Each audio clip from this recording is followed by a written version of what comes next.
India தான் bro, cup India தான், world cup அடிக்க போகிறது இந்தியா தான். சூர்யா சூப்பராக ப்ளே பண்ணாரு ப்ரோ, நல்லா இருந்தது, அருமையான மேட்ச். Well done India. மேட்ச் நல்லா இருந்தது, ஆனால் பாகிஸ்தான் பேட்டிங் தான் கொஞ்சம் சரியில்லை. இந்தியா அருமையாக விளையாடி இந்த வேர்ல்டு கப்பை ஜெயிச்சிருக்கிறாங்க, சூப்பர் 8க்கும் போயிருக்காங்க. நன்றி ப்ரோ. அவங்களால 100 அடிக்கதே திணறாங்க.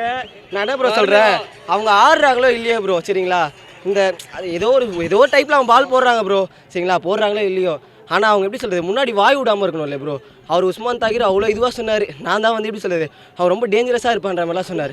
லாஸ்ட்டில் அவர் தான் ஒரு பால் தோறதுக்கே திணறாரு. உள்ளே வர பால் மட்டும்தான் அப்படியே டிஃபென்ஸ் வைக்கிறார், வெளில போகிறது வைக்கிறார். அதுக்கு ஆடாமல் போயிட்டு இருக்கலாமே ப்ரோ வெளில.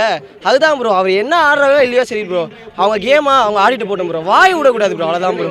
பாகிஸ்தான் டீமே இல்லை ப்ரோ, அது இந்தியாவுக்குலாம் ஆடவே கூடாது, அவங்கலாம் வேஸ்ட்.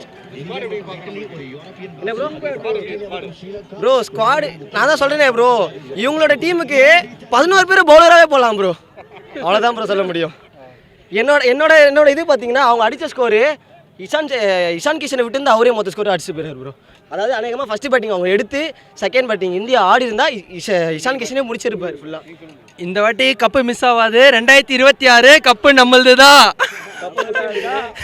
நான் பசங்களாம் கை தட்டுறாங்க பாருங்க, கப்பு நம்மளது தான். 2026 வேர்ல்டு கப்பை சொன்னாங்க, வேர்ல்டு கப்பு நம்மளது தான், மிஸ் ஆகாது, கண்டிப்பாக மிஸ் ஆகாது. பிகில் ஆகாது. மேட்சை பார்த்தேன், ரொம்ப கம்ஃபர்டபுளாக நல்லா இருந்தது. அடுத்து எப்போ இந்தியா ஜெயிக்கும் அப்படின்ட்டு ஒரு ஆர்வத்தில் இருந்து ஜெயிச்சிட்டாங்க. அதே மாதிரி இது மட்டும் இல்லை, வேர்ல்டு கப்புக்கு நம்ம இந்தியா வரணுங்கிறதுக்காண்டி தான் எல்லாம் வந்து முயற்சி எடுத்துக்கிட்டு இருக்காங்க. அதே மாதிரி வெற்றி வேட்பாளர்கள் அவங்களும் நம்ம இந்தியாவுக்காண்டி மக்கள் பூரா வந்து வரணும்னு நினைக்கிறாங்க. ரொம்ப வாழ்த்துக்கள். ரொம்ப சூப்பர், வேறு லெவலில் இருந்துச்சு. உண்மையாலுமே இந்தளவு பாதுகாப்பு கொடுத்து மக்களுக்கு இந்தளவு பார்க்குறதுக்கு ஒரு இதுவும் கொடுத்தாட்டி அந்த கிரிக்கெட்டோட இந்த ஃபங்க்ஷன் நல்லபடியாக நடந்தால் கிரேட்டர் சென்னை தாங்கி சொல்லிடுறோம். ரொம்ப எக்ஸைட்டாக இருந்தது, நினச்சதை விட ரொம்ப காம்படேட் கொடுப்பாங்கன்னு நினச்சோம், ஆனால் டக்குன்னு முடிஞ்சிருச்சு. ஓகே தான்.